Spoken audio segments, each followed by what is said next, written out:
Hi everyone, Gabi here. I am a master NLP practitioner, an EFT coach, a mindset shifting coach, and a law of assumption coach here at Create Your Future. And I love that you're joining me as we dive deep into the law of assumption to figure out how to make it work for you.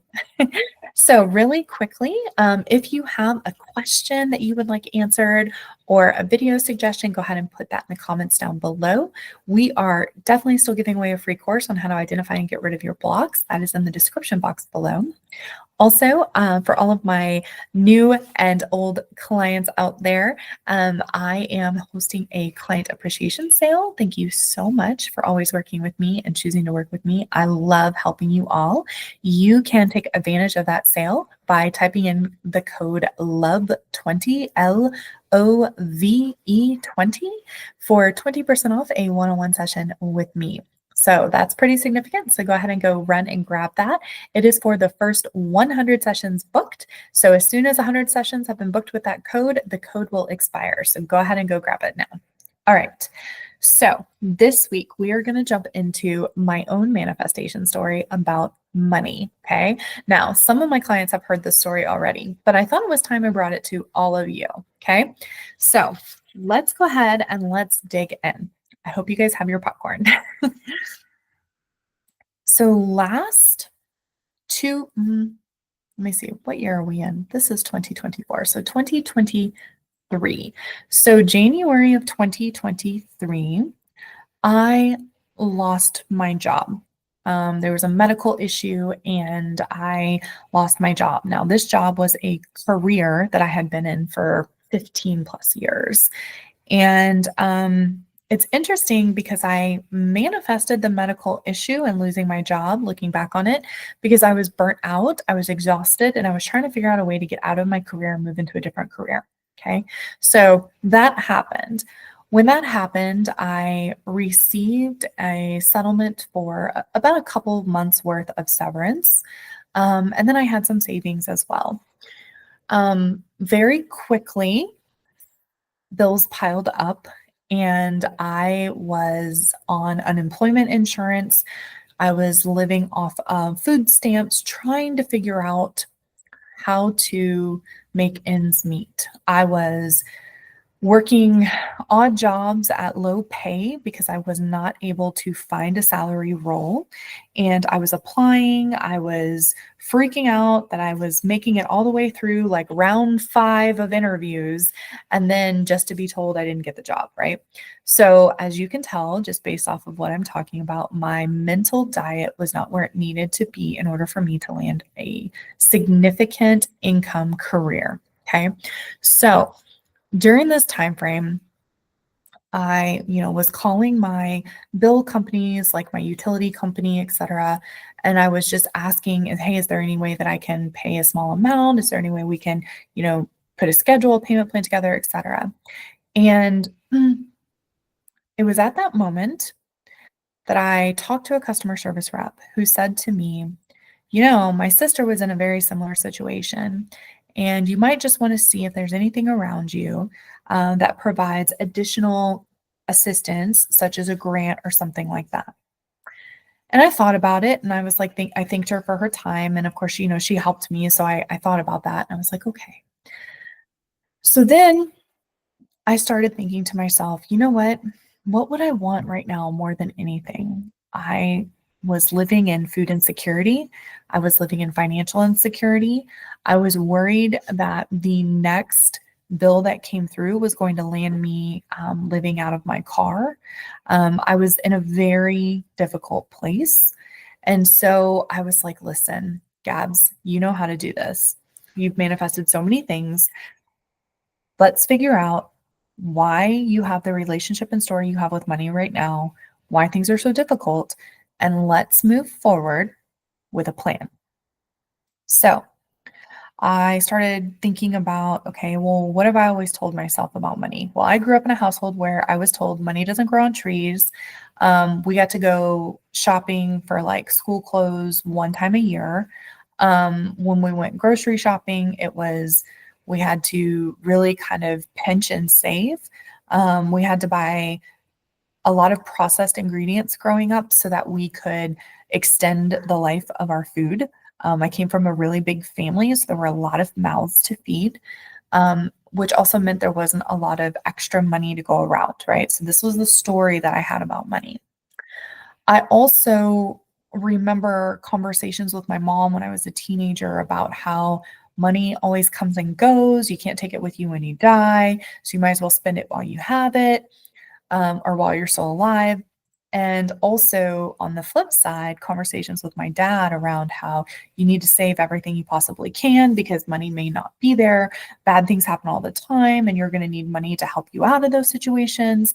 And so I grew up with a very interesting belief about money, right? I grew up with this idea that money was never there for me, that it was really hard to get, it was really hard to keep, that maybe you should keep it, but maybe you shouldn't keep it.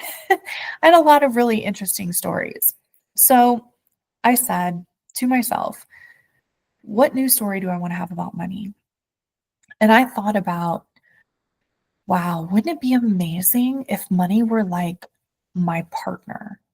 Like if money were like my husband, like my relationship love partner who adored me, who always was there for me, who I never had to worry or doubt about having my back, who always showed up for me when things got really, really rough, and also when things were really great, who never made me worry or doubt about where they were, how they cared about me, etc.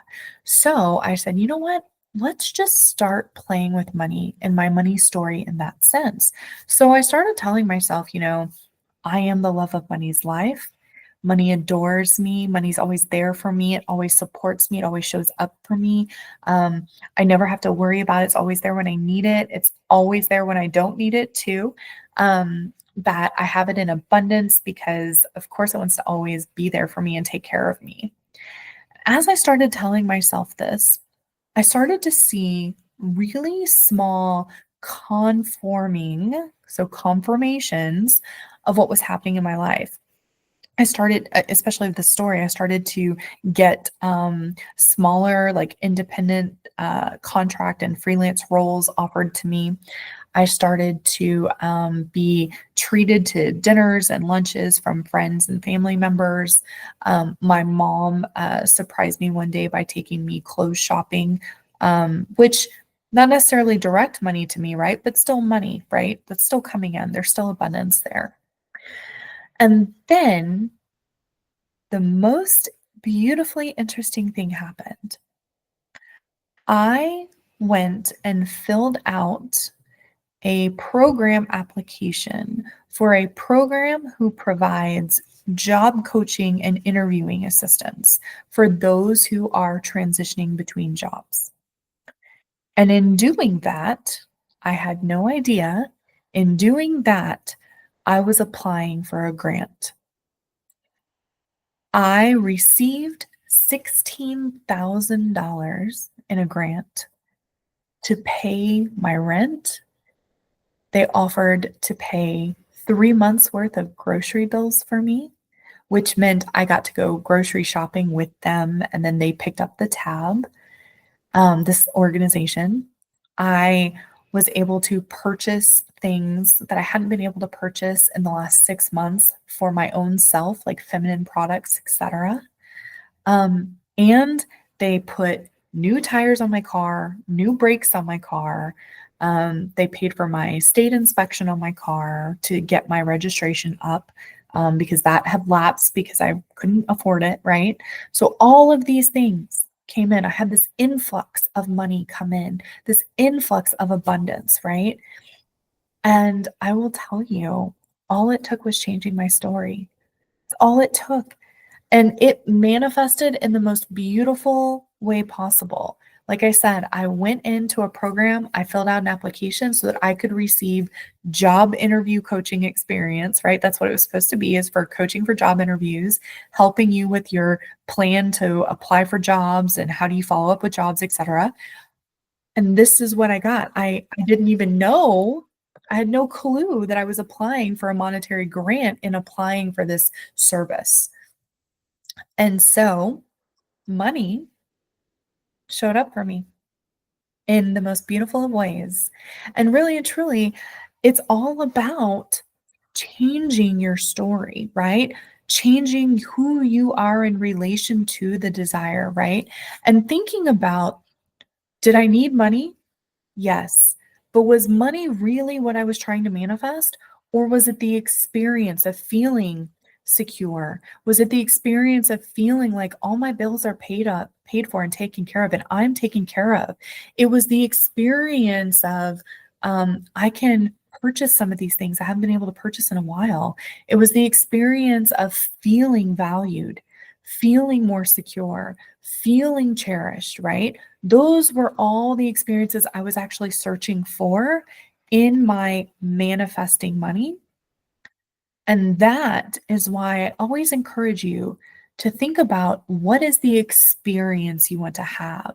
Your person, your desire, the object of your desire, the item of your desire, the career, the house, the SP, those are all basically these beautiful, gorgeous symbols of what you want to manifest. What you really want is the experience that you have with that person, the experience you would have with that job, the experience you would have with that home. Okay. And so, because that's what you're going for, you need then to rewrite your story in relation to your desire. Just like I did, I rewrote my story about money, and now I never worry about it. It's always there. It always will be there, because I am the love of money's life. You can be too. All right. I'll see you next week. Bye.